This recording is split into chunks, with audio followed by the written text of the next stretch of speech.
that if I unplugged your mass airflow, the vehicle would start and run. I do recommend getting that mass airflow replaced. Okay, now coming underneath your vehicle, I did find your lower control arm is separating. That's on the passenger side. Then if we come to the driver's side, you can see it's separating right there as well. I did find your head gasket is leaking. You can see that blue crust is actually the coolant leaking out of the head gasket. I do recommend getting those replaced.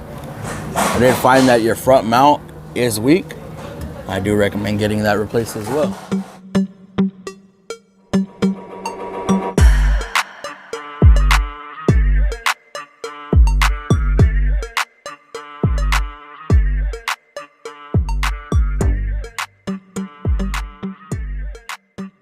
Ooh. Hey, FMFAM. How's it going, everybody? Look, I meant to do this outside, right? But I didn't want to be outside in the cold just recording a video, because that just ain't me. It's cold outside, right? Fluffy never has a sweater on.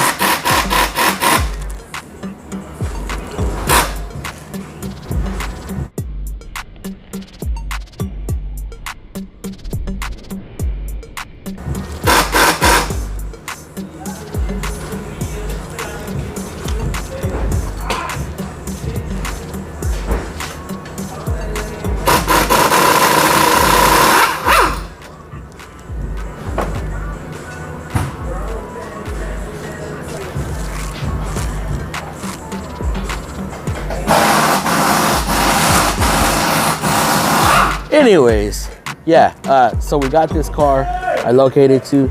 It said cranks no start, and then it hesitates to start when it does start, but it doesn't start, and it shuts off and stalls out and does this, does that. Well, see, I went outside. I didn't even take a jump box with me. I don't even know why.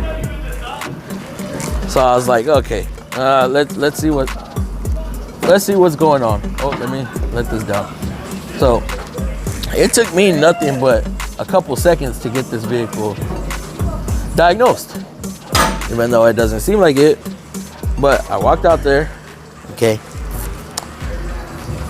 and I used the key start, the remote start, right?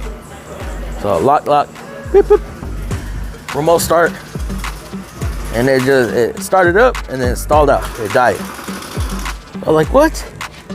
Okay, let me see. Oh, look, this is what I did.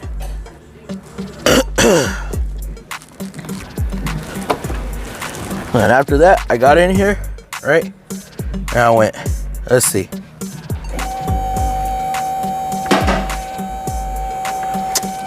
Man, this key's messing up. Look at this.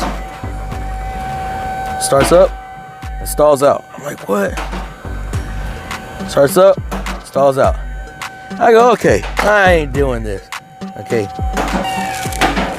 With my experience, sounds like it's choking, right? It's starving for fuel because it don't know how much fuel to put in, right? So we get out, and I do this one simple thing. One simple thing. Pop the hood. I pop the hood. I come over here. Go to mass airflow. Boom. I disconnected it. I come back into the vehicle. Ow. I come back into the vehicle and I do this. It started. Everything's on and it is running.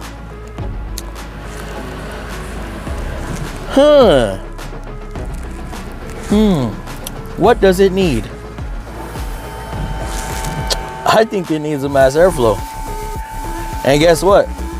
I put a known good mass airflow in there. And after I put the known good mass airflow in there, I was able to rev it up.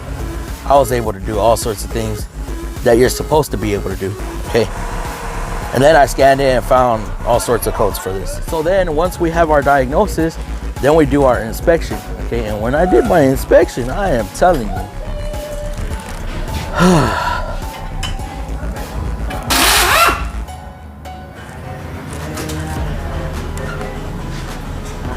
I'm not sure if I'm happy at what I found, okay? Y'all see below that exhaust manifold bolt? Okay. Y'all see that? Oh man, it's kind of hard to see.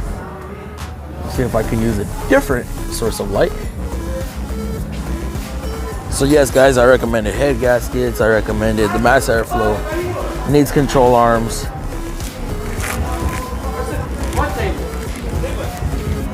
You can see that control arm right there is popped. But other than everything else, I mean, this vehicle seems pretty good. It looks pretty good. I don't see nothing really wrong with this vehicle. Aside from the head gasket starting to leak, the control arms and the mass airflow, everything else is maintenance. And there's not even a whole lot of maintenance that needs to be done to this vehicle. So we're gonna be closing this one out. Let me talk to y'all about the mass airflow real quick. So what's the point of this mass airflow? The mass airflow or MAF sensor detects the amount of air going into the engine. Okay, with the amount of air, it needs to meet stoichiometric ratio. So with a certain amount of air, it needs to add a certain amount of fuel. Why this was stalling out, it's not reading the correct amount of air, so it's not putting enough fuel, or it's putting too much fuel.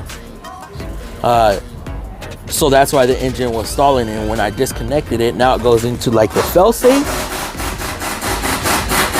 And in the fail-safe, it's able to keep the engine running enough to where you can drive it and move it around. All right, guys, that's all I got. And as always, guys, give this video a big thumbs up if you like the video. Comment, of course. Subscribe to the channel. Turn your post notifications on so you don't ever miss another upload, because every upload is gonna be fire. All right, guys.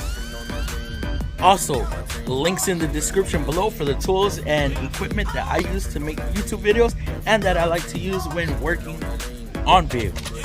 So if you could do me a big favor, check out some videos right here. Subscribe right there. We are out of here, dude. Turn on that lean, careful with the thing.